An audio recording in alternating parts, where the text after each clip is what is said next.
And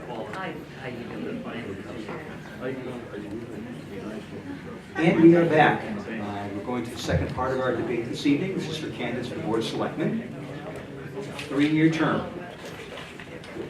Challenging this race is Steve Smogus.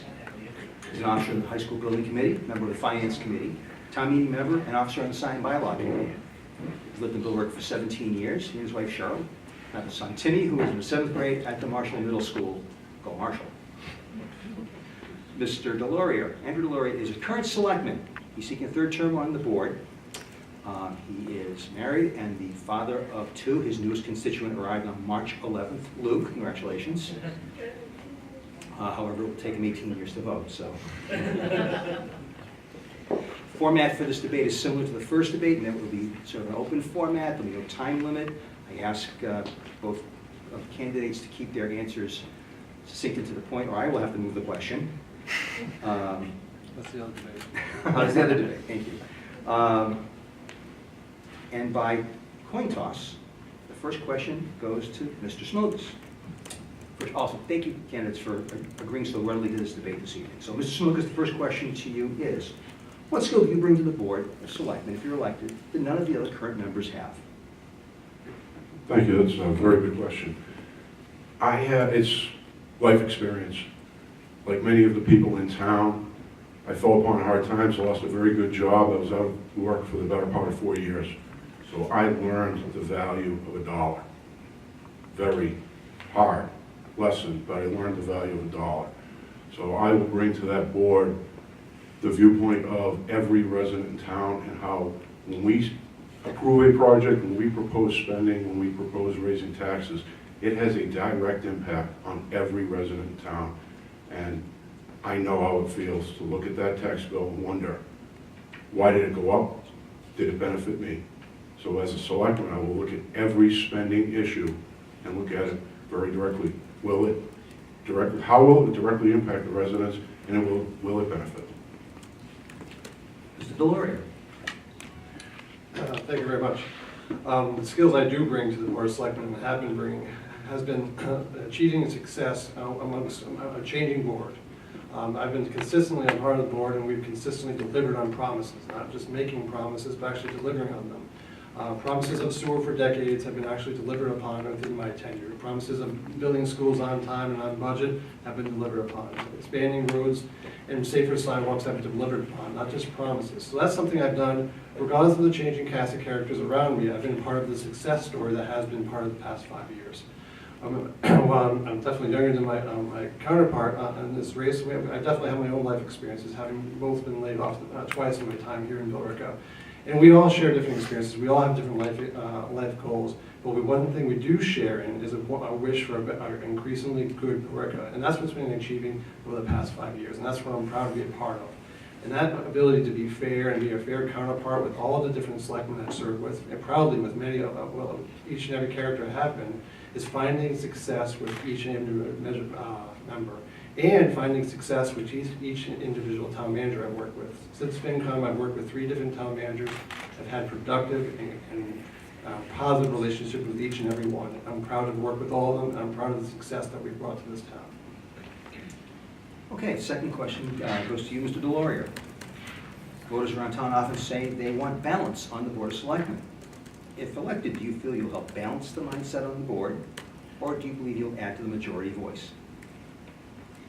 Well, in my tenure on the board, I've been 4-1 several times. I'm currently 4-1 occasionally right now, quite frequently. However, that doesn't always the case. Sometimes it's 3-2, sometimes it's 5-0.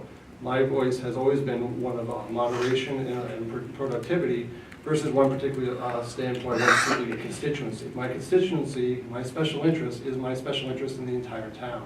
And that's what I've chosen to represent each and every time. When I take my vote, I take seriously the entire constituency of the town of Billerica and how I vote. I think where people have seen me is my fairness in dealing with everyone. The best example of my fairness is going when I was chairman of the Board of Selectmen during the very contentious Steiner debate. I allowed for debate from both sides. While I was obviously an outspoken supporting of that Steiner project, I was very fair to those who were against that project, which differed, if you remember back to the Parker School debate, where other chairmen were quite vigorously shut down supporting of that project. I didn't think that was the right way of doing it, and that's why I chose to be fair and actually and try to entrust that each and every debate around that center project was done fairly, even though I had my support. Fairness is what comes to the Board of Selectmen. It's not whose sign is in front of your yard, it's we all live in the same sign under Billerica, and that's who I represent. Hey, Mr. Smogus. I think you achieve balance by thinking about the residents first and no specific constituency. For instance, the current board very recently voted to, for lack of a better term, start the center project again. They're doing phase 1 of the center, from Tower Farm Lane to the post office. You look at the plans, it's the same plans as the center. You look at the funding mechanism. They're using the funds that were approved by town meeting for the center plan, burying the utility lines. It is the center plan, it's phase 1. I would not have voted for that.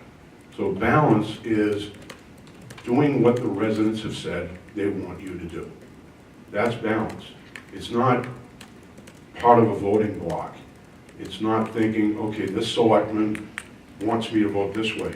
It's not, it's being your own person, and you answer to one group and one group only, and that is everybody in Billerica. Hey, gentlemen, you both mentioned the town center, so I think I'll just dovetail into this question. What do you think the town center should look like in 5 years? Mr. Smogus.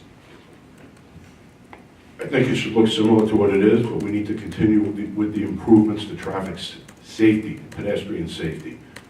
I've been out on the common the past few weeks looking at the lights that were installed.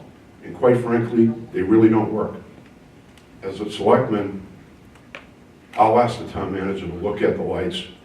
Can the motorists see them? And is there something we can do to improve upon them?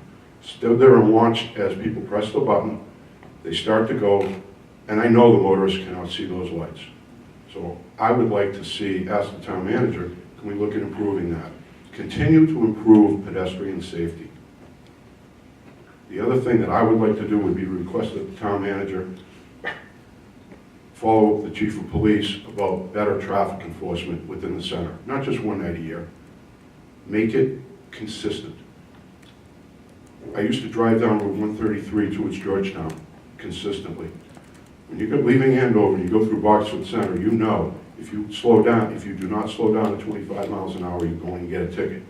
You know it because the police are always there and they always have somebody pulled over. That's how you create the mindset that you can't speed through Billerica Center. You can't speed down Allen Road. You can't speed down Andover Road.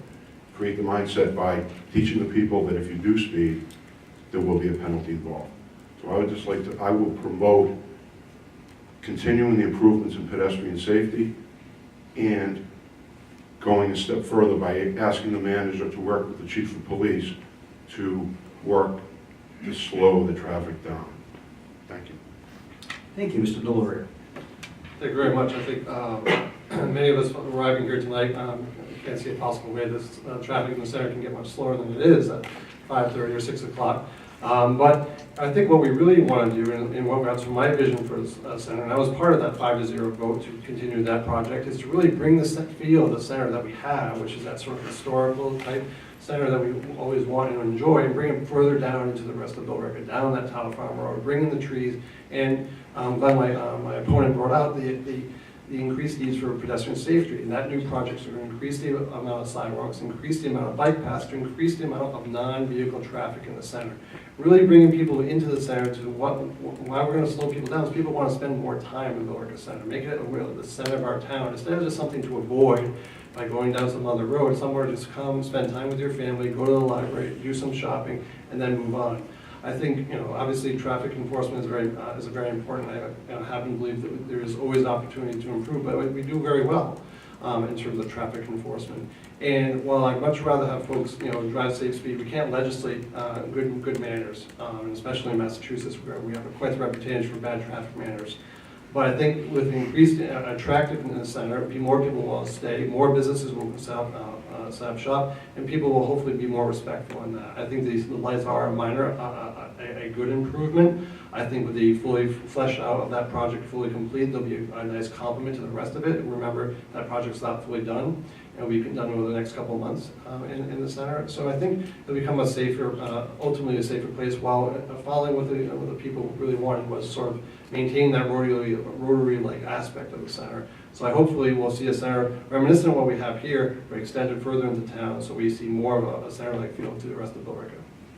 Just a quick follow-up. Is there any concern on part of either of you that there's some intention to do the defeated town center plan in stages rather than the way it was done a few years ago in one lump? I mean, I've been hearing that around town. I'll let you go first, Mr. Delory. Thank you. I don't believe that's accurate. Obviously, the big part of what the center project was about was realigning the entire traffic pattern of the center and making it more of a straightaway through that versus increasing sort of parking on one particular side of that. What we have in the projects now is sort of pulling through what the center is now further and deeper into other parts of Billerica in terms of greater more sidewalks, which the center didn't need, and we are adding those. Increasing more bike traffic. Obviously, everyone wants the bike path, but bikes should be safe everywhere in Billerica, and that's what we're trying to add to it. And in terms of really leaving the center, the flow of what the center is now, which is what the people emphatically voted for, we're doing that, but we're also trying to make that center feel that they so much enjoyed, and the rest of Billerica too, which is what they enjoy, so we're trying to follow through on that to make a better feel. And I don't think this is sort of backdooring it. I think this is taking the lessons learned from that project and flowing them out in the more popular versions to more parts of Billerica. Mr. Smokes? It's certainly a fear of mine. As I said, it's the plans, we're using the funding. It's phase one, and as your selectman, I will listen to the 10,000 people that came out on that Monday afternoon, Monday all day, and voted against that and said no. And I will listen to you, and as your selectman, I will work tirelessly to make sure that that is the only phase that's done. We can improve what's there, which is what that vote meant. What we have could be improved, but to start phase one, really, where does it go? There's phase two, and I will work to start. I will make sure that phase two does not happen. Okay, thank you. Mr. Smokes, this question is for you. One of the duties of a selectman is to make appointments to town boards. I'd like to ask specifically about Conservation Commission and Zoning Board of Appeals. How would you assess the performance of those boards? And when it comes time to make appointments, how will you assess whether those board members stay or are replaced? I think you look at the track record of the boards that they're on. Have their rulings been overturned? Where did they vote in that? Are they antagonistic towards one specific group, whether they're always against proponents, always against the residents? That's not what we look for. What we look for is some people that will decide each and every issue before them on the merits of just that issue. Same thing with anybody new. Anybody new, you look at them and you try to assess, do they have the background to serve on that committee? And do they possess the willingness to listen to all the facts and make their decision or vote for the decision that is supported by the facts, as opposed to saying no to all development or saying yes to all development. That's not what we need on our boards and committees. What we need on our boards and committees are people who will listen and make the right decision. Mr. Delory? Yes, thank you. I think those are that's one of the most important aspects of the role of selectmen. And unfortunately, especially with the Zoning Board of Appeals, we have had a dearth of candidates to really pick from in terms of picking amongst. We have those who currently hold the office and ultimately have no competition when they're reappointed. Now, many of them do an outstanding job and continue to serve the town well as on the Conservation Commission. But really, one of the things that we need to drive more is more opportunity, more people pressure testing those positions, so we have more people to pick from, frankly. I'm not saying we need to overturn everyone over those seats, but it's better. Choice is always better. And I think within those rules and how you pressure test those, and I understand the success of those boards in terms of have their rulings been overturned is one aspect, but have their rulings and have their projects they've championed really benefited Billerica. And in some cases where we've had to deal with sort of 40Bs and stuff like that, have we been proactive in trying to reduce the number of units to a certain degree? The ZBA has had varying degrees of success in that and not. And also in terms of the conservation, are we maintaining our rural field without being an enemy of development and being a partner with developers who want to bring positive change to Billerica? It's a delicate balance, but I think fundamentally, first and foremost, I would love to have more people drive interest in those two committees, so we have more to pick from and really have everyone really prove themselves to be an active champion for Billerica, but also a champion for those things they're trying to protect. Okay, as a follow-up, Mr. Delory, I'll start with you. How do you get more people involved? It is the biggest challenge in local government. I think it's quite the shame that we have so much coverage at the state and the federal level of governments and what they do, and how that ultimately affects us. It's sometimes dramatic and sometimes not felt for years or decades, whereas local government, each and every time you use your water or flush your toilet or speed too fast, you're engaging with local government. That is so much more direct part of our everyday lives in terms of enjoyment and the success of our life. For example, we're sitting in our very successful senior center that provides enormous amounts of services to the folks around us to really improve and enjoy them of Billerica. The federal government doesn't give us this. The state government doesn't. Your town government provides us, and the amazing staff and volunteers provide it for us. Without these things, people sort of take them for granted, but we need to drive that understanding that their every day is driven by local government, not so much state or federal government, but these things can be shaped by their involvement. And I think we've sort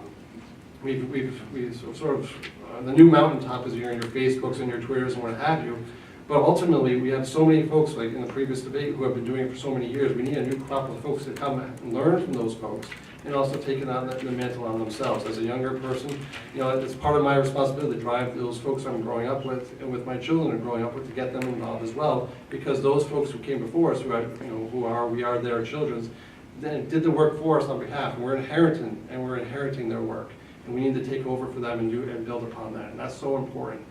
Ultimately, how do we solve that problem? I'm not quite sure, but ultimately I try to talk to everyone I can to get more involved, and it starts with the elections. It starts with people taking an interest in how things are voted. It starts with people watching NBA TV, how things are getting voted for, and driving an interest and showing up to a meeting and learning something. So it's a work in progress. I think Billerica has made strides with more involvement, but we can obviously do more. Okay, Mr. Snowdis. Outreach. Local municipalities, by and large, fail on outreach. We need to do a better job of letting people know that these committees exist. We need to do a better job of soliciting people to come out.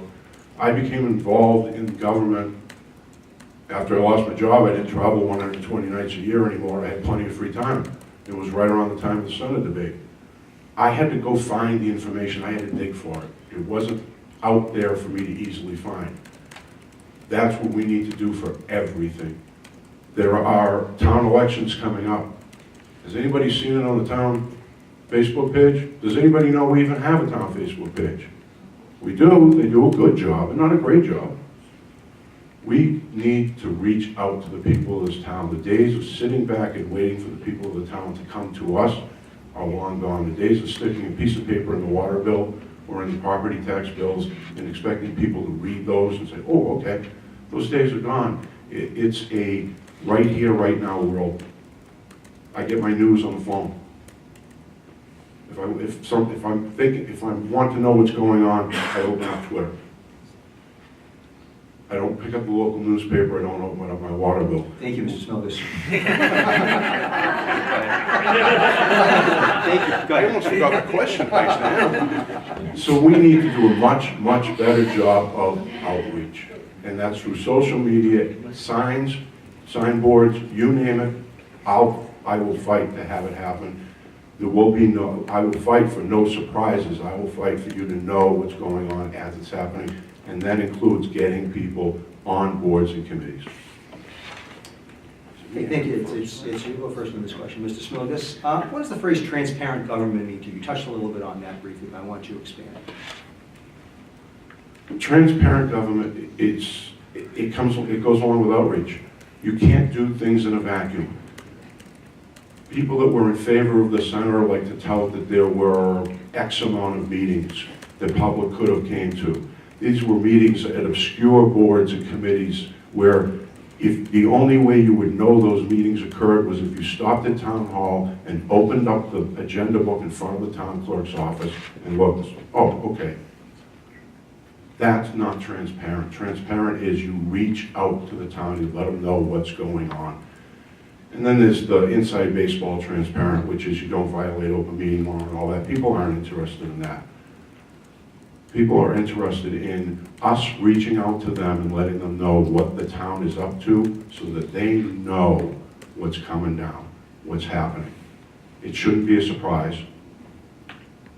It should just, I shouldn't have to find out either on Twitter or opening up the newspaper the next day. Sorry to insult. Thank you. Opening up the newspaper the next day and find out, holy cow, they're doing part one of this fence center project. It shouldn't happen. Should be more outreach. We should have known in advance that that was coming up. The selectmen should have known in advance that was coming up.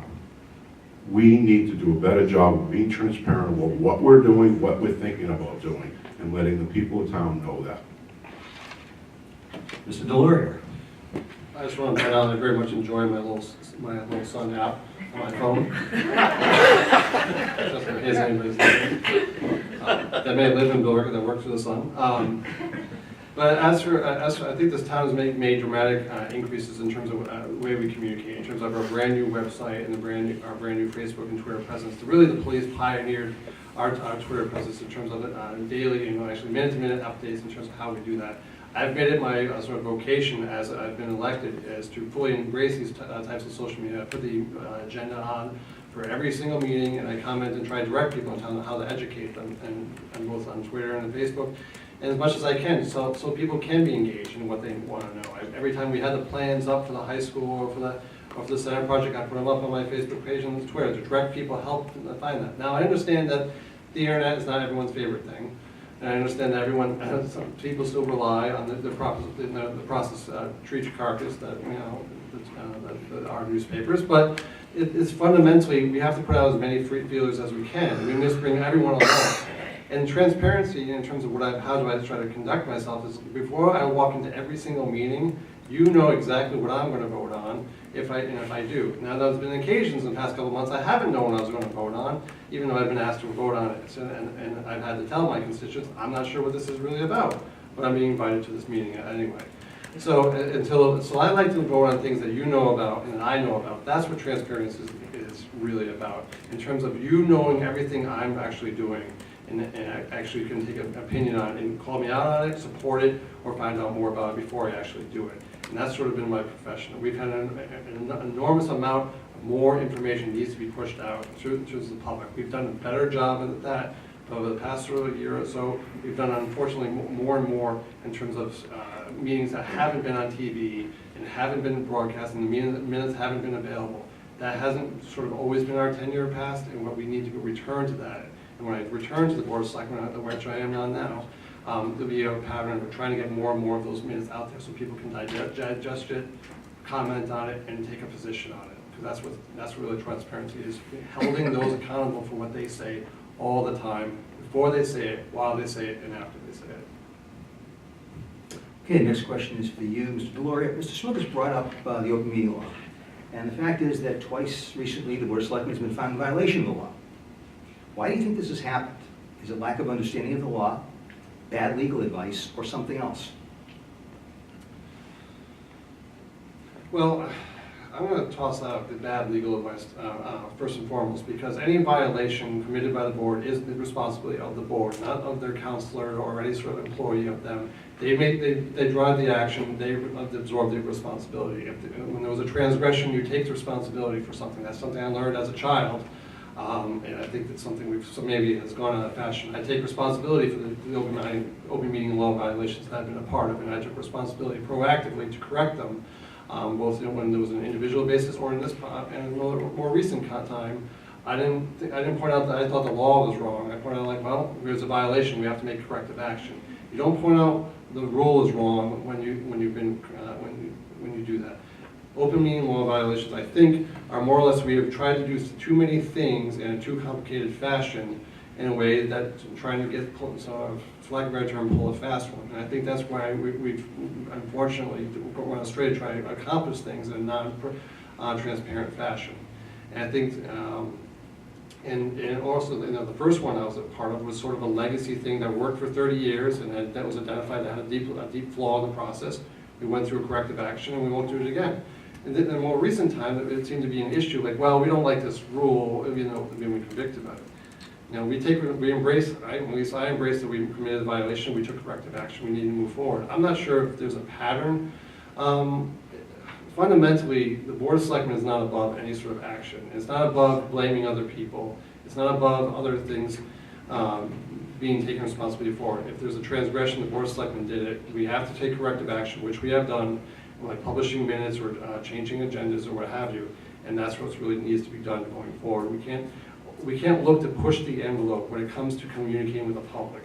And fundamentally, I disagree with asking the legislature to find us a way to do different things. We should always be looking for have the public more involved in what we're doing, see more of our votes, see more of our discussion, not less. So hopefully we'll have less in the future because we can proactively take a stance at it. Maybe we don't need an executive session, we can just have this an open discussion in front of everyone so we can be called on the carpet for it. So this open meeting law. My opponent's far more experienced in open meeting law violations than I am, unfortunately, but it's a very complicated law, and my instinct as the secretary of two committees has always been, if I'm not sure, I ask. And you don't have to ask just the town council. If you have a question, you can call the Attorney General's office, which I've done. Because the last thing you want to do as an officer of a committee or as a committee member is to be found in violation of the open meeting law. The open meeting law is there to protect the residents. And is it a pattern? I don't believe it's a pattern. I think it was mistakes, absolutely. The way you avoid mistakes is if you are unsure, then ask for advice. You ask your lawyer for advice, and if you're still not sure, then you ask the Attorney General's. You call the Attorney General's office and ask them. They're the people that interpret the law. So they'll tell you how this is how we interpret it. And there are very specific reasons why you can go into executive session. If it doesn't fit one of them, you can't go into it. There are very clear rules for posting agendas. You have to keep track of holidays. You have to post a meeting more than 48 hours in advance. Holidays don't count, weekends don't count. You have to keep track of all of that. If you make a mistake, take corrective action right away and try to avoid any violations, so that you don't have to take corrective action. When in doubt, ask. You're not sure that your counsel is giving you the correct advice. I go right to the root, right to the source. Call the Attorney General's office. I haven't been afraid to do it in the past, and I wouldn't be afraid to do it in the future. Okay, thank you. Mr. Smogus, the next question is for you. The current commercial and industrial tax rates fair? I think they're fair. I think they're both too high, but they're fair. The more commercial tax base we bring in here, the lower everybody's taxes go down. But our taxes overall, we spend more money than everybody else surrounding us. I hear about how our tax rate is lower than other towns. Well, other towns, we have a large tax base, both residential and commercial. We're larger than most of the towns surrounding us. We take in more money, we spend more money. The way to lower the commercial rate, the way to lower the residential rate is to build up your commercial base. There's only so much more residential we can build. So you build up your commercial base and you bring in the right types of businesses that have the high value assets that you collect excise tax on, you collect property tax on, and I don't, the correct term as far as how they're taxed on their assets is eluding me, but it's part of our tax base. So is it fair? Yeah, I think it's fair, but they're both too high. Mr. Billerica? On this particular point, we agree. My opponent and I agree. Our commercial tax rate has not impeded us having an enormously successful economic development plan that has brought in and expanded major corporations in this town, and we've been a beneficiary a nice growth in terms of, a couple of examples in terms of e-ink. Everyone loves their e-reader. Now they base their R&D operation here, not in Cambridge, but here, and look to expand in here. EMD Serona, which is fast and working on, hopefully on a cure for cancer, dramatically increased their footprint and looking to increase it again. Here in Billerica, there's a spot in their international headquarters in Germany. There's a light on in North America. That light is Billerica, because they know we're one of the centers of their R&D process. We have pharmaceuticals, rain dance technologies, enormously high-tech companies that are choosing to do business in Billerica. Why? A, because they think they can find the right people here. B, they like their neighbors in terms of the business environment they're being a part of. And C, they know they have a good partner in the town, and we've been very successful with that partnership in driving these folks into town and not out of town. And really, and everyone is a beneficiary of that. So that higher, we do ask a lot from our businesses in terms of taking a higher tax rate than our residences. But we have to make sure Billerica is always an affordable place. And over the past 5 years, we've had a stabilization in that tax rate, both for residential and for the commercial taxpayer. It's always, no one likes to pay taxes. However, what people of Billerica also demand is a high quality service. They like their fire department to have the best things. They like their police department to have the top technology. They like that we have 4 brand new ambulances and the top trained personnel around that. They like those things. They like the recreation department. They like their senior center to have interesting and dynamic programs for them to participate in. Taxes fund those things. And yes, that tax bill it's never fun to pay taxes. I just sent my check to the federal government a few weeks ago. I wasn't exactly dancing to send it. But nonetheless, I know, hypothetically, the value that the federal government's bringing to me. And I know personally, because I experience it every day, what my local taxes bring to me and what my local taxes bring to my family and my neighbors. And I'm proud. And while every dollar does count to providing the services to my neighbors and to my family. So I think it's fair, and I think it's productive to make a better Billerica. Okay, next question for you, Mr. Delorier. Does the town keep too much money in its stabilization and free cash funds, or do you think that's an acceptable level? So those are sort of frankly, two different buckets of money. Fundamentally, the term free cash is always sort of confusing to a great many people, but I think what we're trying to do with stabilization is prepare Billerica for the future. And what we've seen here is when Billerica doesn't prepare in terms of other things that prepare, we see large spikes. And spikes are difficult for people to swallow, and they're surprising and difficult to budget around.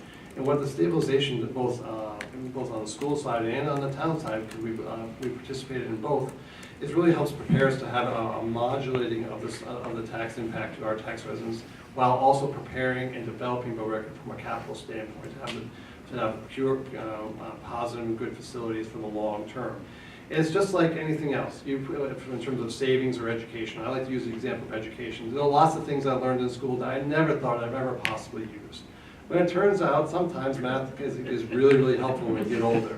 And sometimes, when I'm in home ec class and burn the first 4 pies, the fact I can make a pie for my wife on her birthday is actually pretty darn helpful. And I didn't know it was going to be helpful at that time. But you do it at the time. Sometimes things seem ridiculous at the time, or they seem like a waste of money at the time, but ultimately down the road it's going to be beneficial. So while, yes, putting some money away to debt stabilization is taking money away from the residents now, ultimately, I think it's going to be better served in the future, so we modulate these spikes. We benefit the town for a more robust capital plan, and we really don't understand. We really can fully appreciate and plan for the longer term. I appreciate that I can do math, do calculus and such like that I never thought I'd use again, because I use it every day in my job. Ultimately, but at that time, I didn't know it. Now it's debt stabilization. I know actually what we're going to use that for, and that's going to be a Billerica with a number of different new capital projects that we need and are expensive, and I don't want to shock you with the price tag later on and surprise you. That's called planning, that's called preparing for the future, and that's called embracing a strategy of maybe not seeing every bump down the road, but knowing that there's bumps going to be happening and things are going to be achieved, and that's what the stabilization has really enabled us to do, take advantage of. Thank you, Mr. Snodgrass.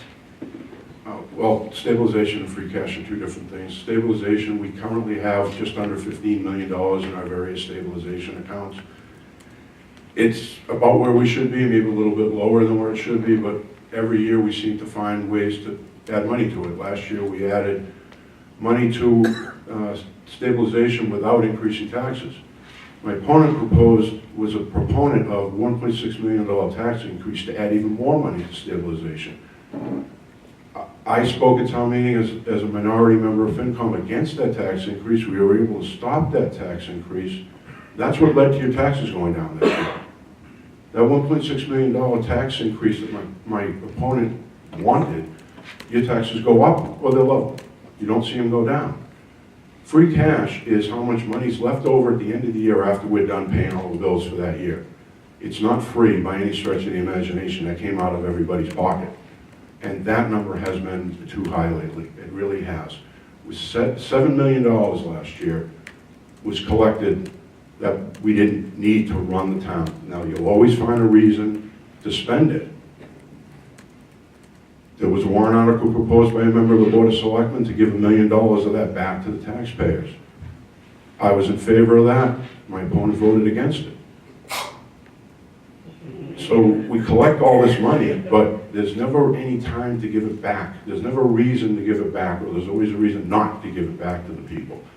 It's your money. It was your money to start with.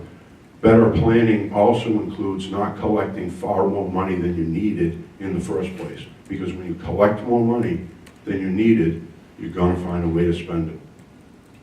And that there's no other way around it. As far as debt stabilization, whether you take $50 away from me today or you take $50 away from me 5 years from now, you've still taken $50 away from me. It doesn't change how much you're paying, except if I take it away from you 5 years from now, you get to keep that $50 and do what you want with it for 5 years. And that's the simplest way to boil down debt stabilization. My philosophy is your money should stay with you as long as possible. I don't believe in making hay while the sun shines. Just because we can raise taxes doesn't mean we should raise taxes. Mr. Delory, I believe you heard your name and the answer you'd like to respond. Yes, thank you very much. So many of the things are correct, and what Mr. Smiglos says, I agree with many of them. Over the past 5 years, in terms of how we stabilize taxes, we've left $9 million with taxpayers. $1 million that we chose not to. We didn't ruin your services. We didn't make your services weaker or weaker or less proficient. We made them better, and we left money with you to the tune of $9 million. Additionally, yes, correct. That I did support an extra $1.6 million tax rate, which would have equated, which would have went to debt stabilization to help offset our dramatic sewer improvements that we've been trying to do and have been doing. Instead of just promising it, we've been doing it.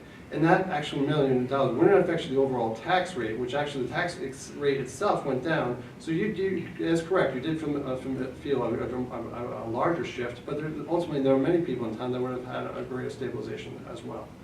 Additionally, yes, I voted against sending $1 million back to the taxpayer, which on average, depending on what your property tax rate would have been about $40. Now, $40 is a lot of money to some people, and I understand that. However, what's more than $40, and this is where math comes into play again, is $1 million. I chose to vote for you to have $1 million of buying power for a better Billerica. $1 million is more than $40. $40 feels good right now. And in my analogy I said at town meeting is like we've gone through the shopping. And we've done our shopping. We bought a lot of boring and things that we like sewers and stuff like that. Things that don't really make us feel good. But so we're at the checkout line. What they put at the checkout line? They put candy at the checkout line because candy makes you feel good. It tastes good. It makes you excited. But what candy does? Candy makes you fat. And it makes you feel good for a little while, but then the feeling wears off. However, when all those things we bought later on, we could choose to leave the store with some money in our pocket because we can buy more things that are going to be beneficial for our community that is Billerica, our body that is Billerica. That we need things like police cars and fire trucks and things in schools down the street that are going to be beneficial down the street. Now on free cash. Now free cash is a combination of different things. First and foremost, one of the things that's also included in free cash is a number of the receipts we get. Now, some of the receipts from my friend Sergeant Conway are from speeding tickets, but some other receipts are from billing permits, new zoning permits and other things like that, some villages expanding and building new houses, building new businesses, and increasing that impact of that. That's also part of free cash. Those are good things. That's money, good things. And we choose to use it or we choose not to. And I agree. We don't want to spend all of it and we choose, and that's why we put it into debt stabilization so we can use it for something else, for our long-term process. Or we buy police cars with it. Or we buy things that are one-time expenses. We don't use it for fund personnel that's ongoing. We choose it for one-time capital improvements. And that's why free cash is such a powerful tool. And ultimately, we do plan on using those things, but that's why I voted for those things. I would have voted for it again, and I will vote for it in the future, because I think that $1 million of buying power is more than 40. I think that we made a process and a policy of leaving more money with you without affecting your services long-term. So that's why we left $9 million with you, and hopefully we'll leave more in the future. And additionally, we'll use free cash in the future, and we'll use it for good things that we need to buy. However, to label it as just overtaxation is incorrect, because it is actually a combination of different things, and one of those things is that we're having a better Billerica through economic growth in our town, and more people moving into town, and more people wanting to be part of our story, which is a great story, and that's our story. Ms. Lott, please, have a response, thank you. Mr. Smooths, I'll give you a minute to respond if you'd like.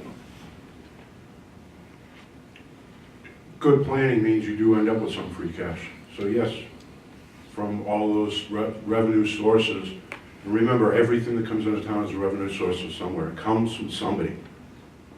And most of it comes from the residents, unless they are a poor person who's not law-abiding and Sergeant Conway pulls them over. But it's coming from somebody in the town, whether they're a business owner in town, whether they're a resident in town, it all comes from the town.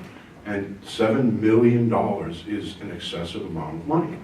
And we need to do better planning on how much money we think is coming in the first place, so that we don't end up with that excessive amount. If we're planning on every year, if we're planning on using that for fire trucks and ambulances and road repair, then we need to plan for that in the spring.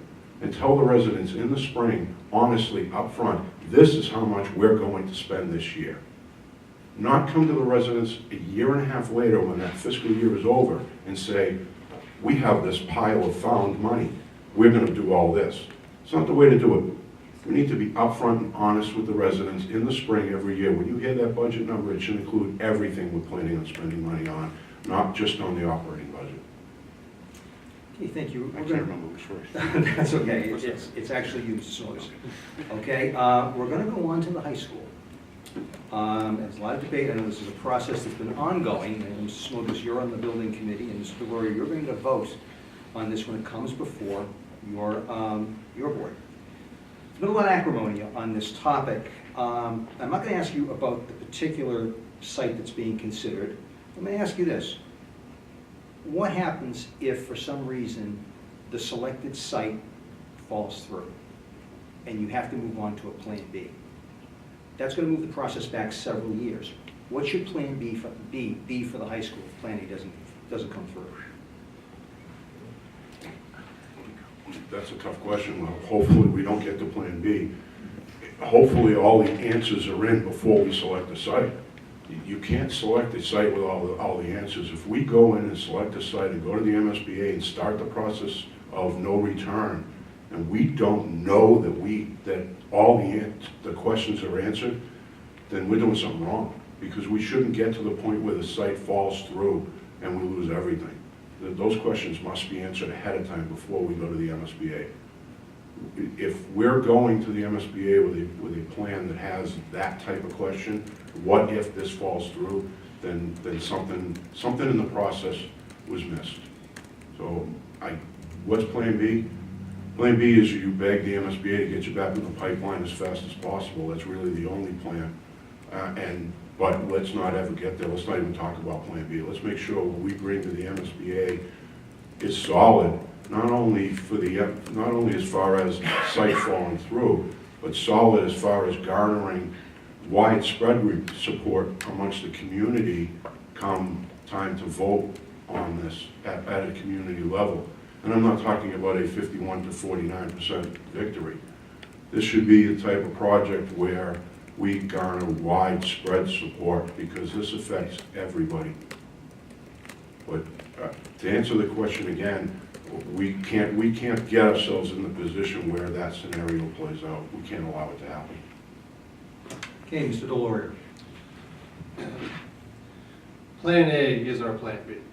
Plan A is following the MSBA process, which is a data-driven process which examines multiple different aspects, including traffic, in terms of soil, in terms of planning, in terms of all these different aspects that come into play when you're planning a school. That's what the school building committee is really charged with, to evaluating that data and presenting. And I trust in the building committee to present me as your representative on the Board of Selectmen with the best possible option, so I can vote to approve it. That's why I'm represented on the school building committee, to vet that stuff, that information out. Of course, I'm watching on my own.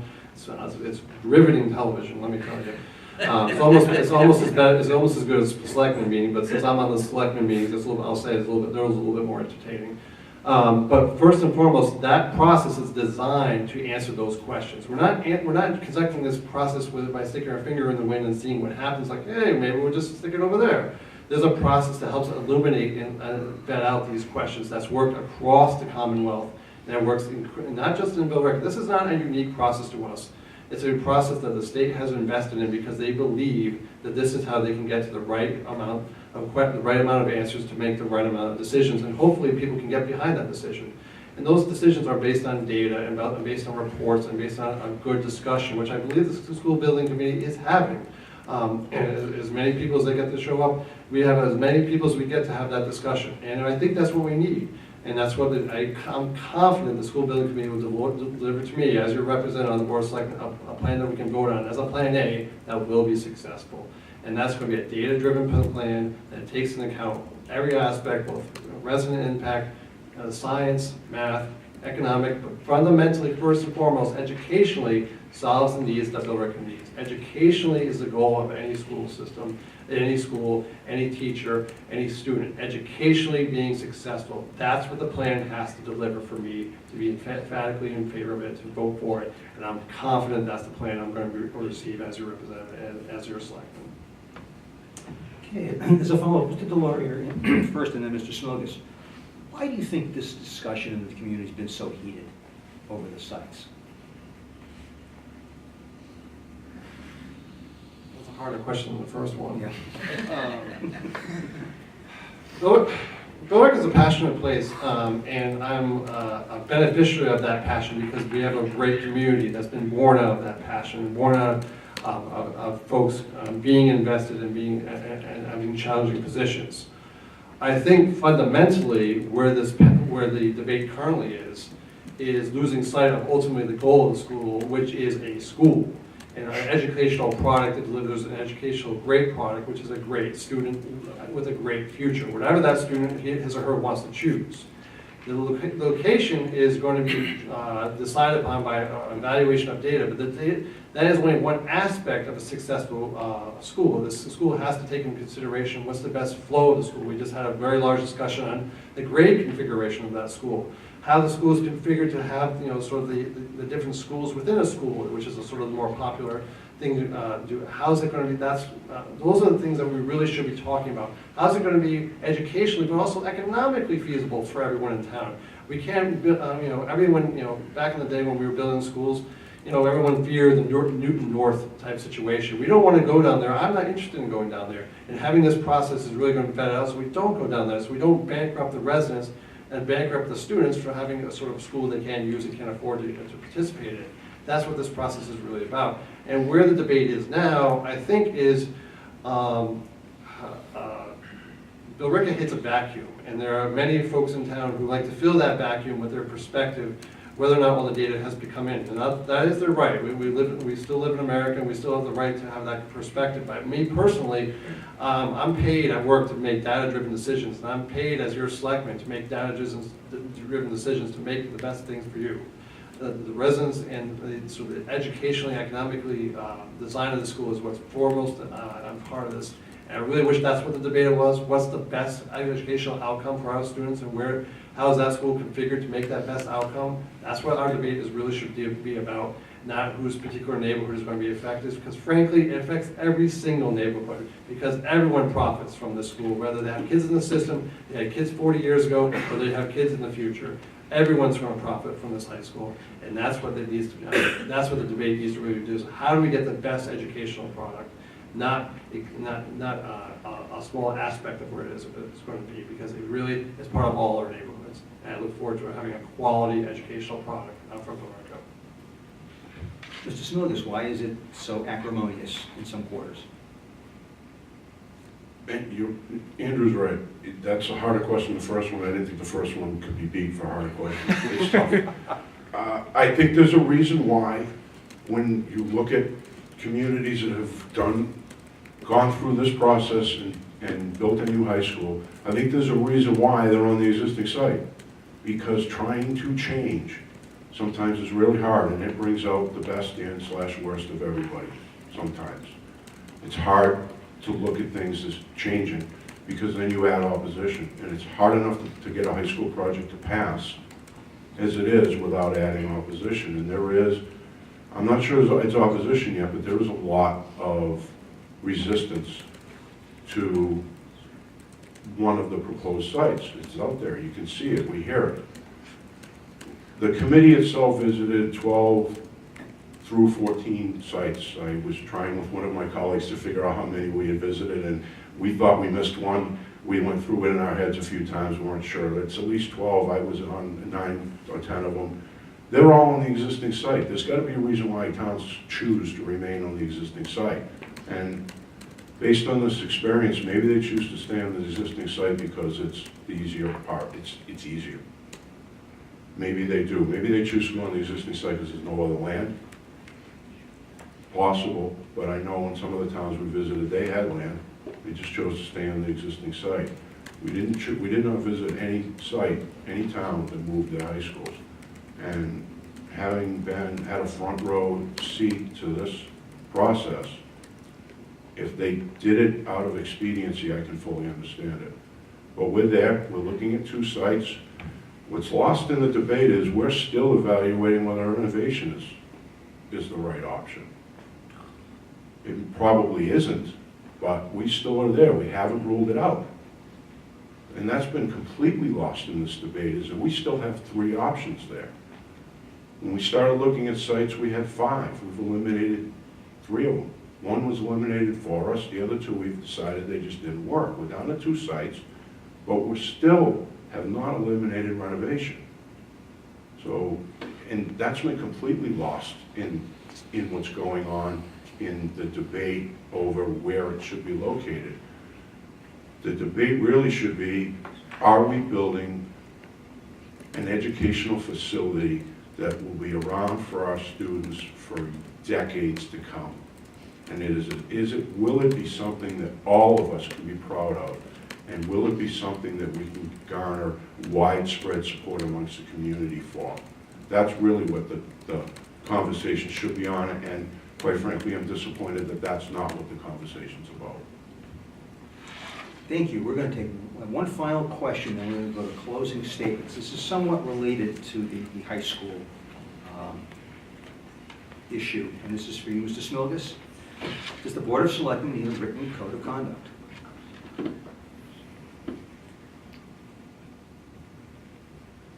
I think when you are elected to the position you should bring decorum to it. It's hard to say should you have a written code of conduct, because what do you do for enforcement? Are we going to then go into a side circus of members voting to censure other members? That'll just make it'll make matters worse, not better.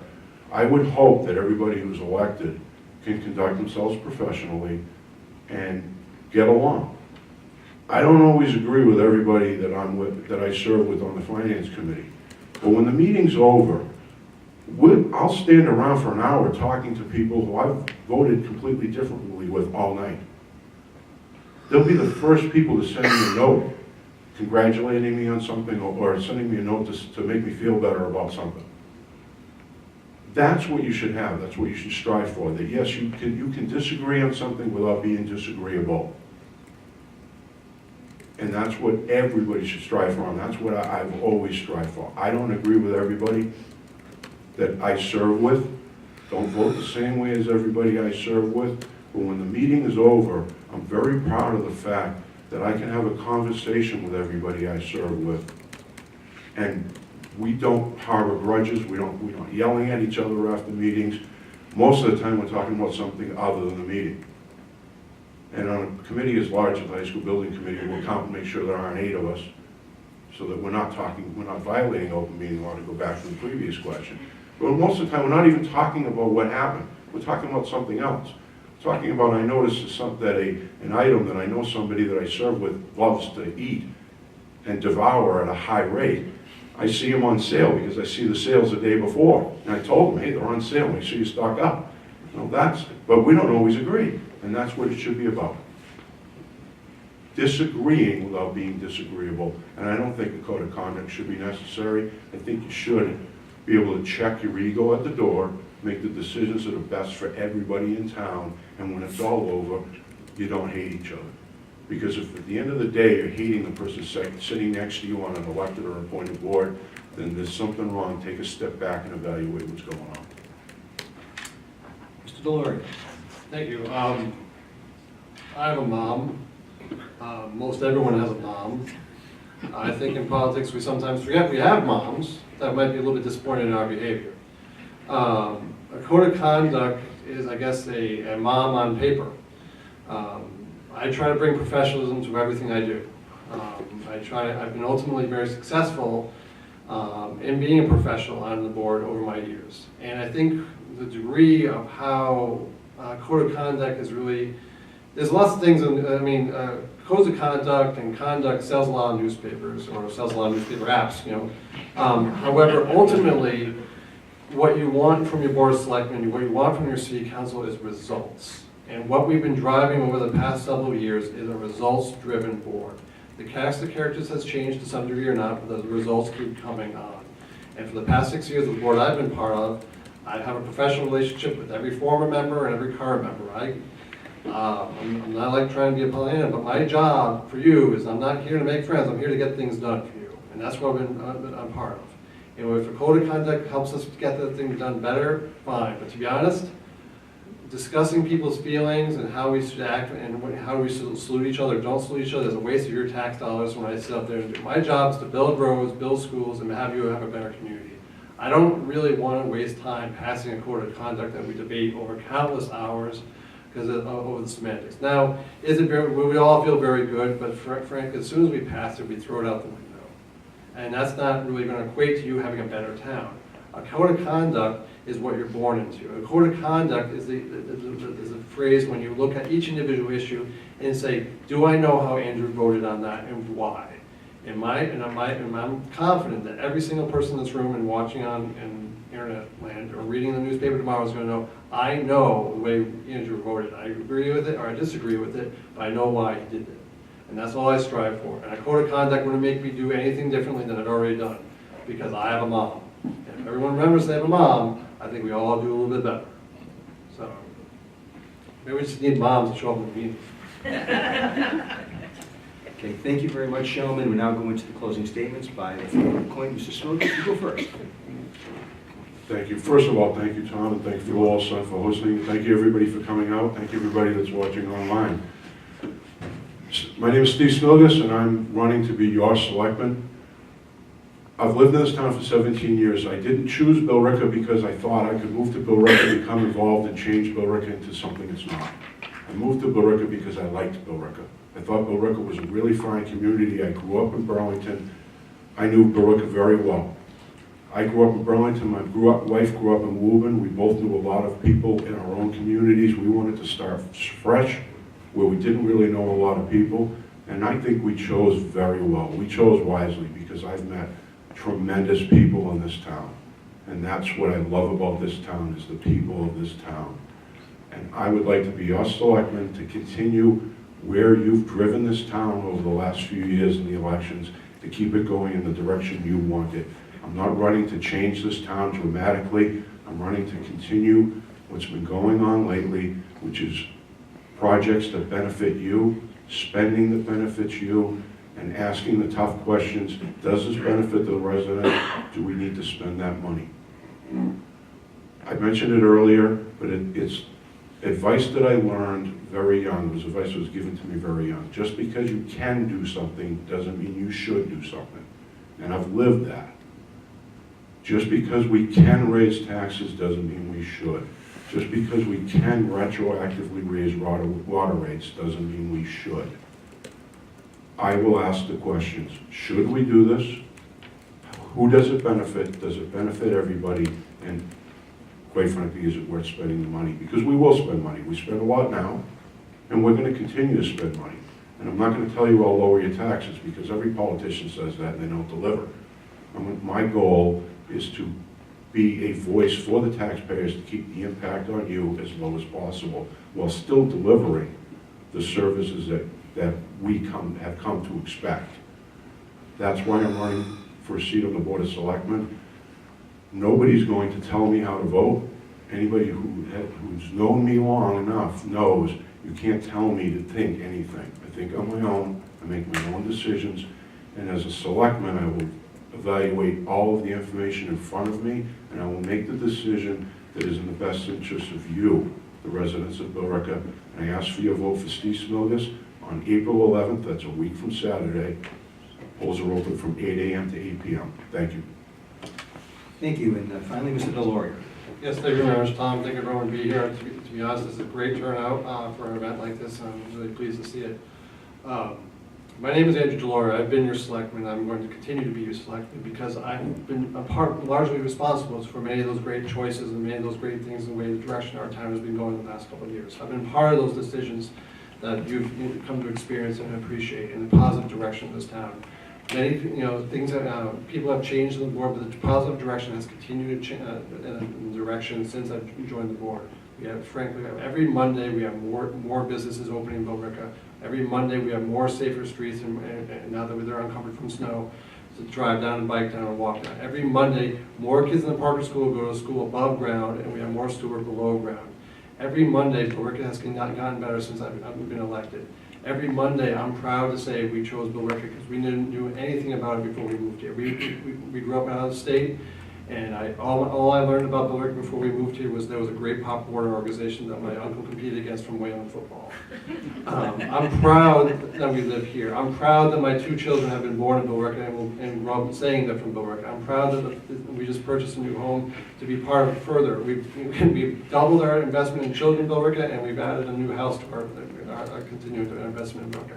I'm proud to say I live here. I'm proud of being part of the choices that we've made. I'm proud to be your selectman because these choices continually need to be made. These choices need to be continually made on a fair basis. These choices need to be continually made in someone you trust. There's a track record you can look to. There's a track record you can evaluate. You can look at me and see the way I voted. You can see that I've proven that I am my own man. I've proven that I voted the right way. And sometimes you vote against, you don't like the way I vote. Sometimes you do. But you've entrusted with me with that trust that you're going to trust in the way I'm going to do something in a fair way. You know when you vote for Andrew, you know what you get. You're getting Andrew as your own man, your own selectman, and the only one, and the one that you can truly believe in. I asked for your vote on April 11th. The polls are open for me the same times, from 8 to 8. And I look forward to continuing as your selectman and making each consecutive Monday after that election even better. Thank you. Thank you. A few thank yous before we call this meeting to a close. I'd like to thank first candidates, all four of them this evening. When we put out the word a couple of weeks ago that we wanted to organize a debate, I think we had all four candidates agree within about 90 minutes. So they were really anxious to be here and come out and talk to the public. So thank you, and thank Mike and John from the earlier debate. I'd like to thank everybody who came here to the Senior Center tonight with good turnout. Also like to thank Donna Popkin and her great staff here at the Senior Center for hosting this and making sure it worked. We're aboard of run on Tuesday with our live stream, but we got it straightened out. I'd like to thank everybody also that's been watching this evening on lowellsun.com. For those of you here or those of you who are watching at home, we'll have the full debates posted tomorrow morning on our websites, and also on our YouTube page. So if you tuned in a little late or you missed something or there was something you just wanted to catch up on again, it'll be there tomorrow morning. Once again, as both the candidates said, April 11th, polls open until 8 p.m. There's a 3-year seat for the Board of Selectmen, also a 3-year seat for moderator. Thank you very much. Thank you, candidates. Have a good night. Drive safely. Sergeant Conway's here.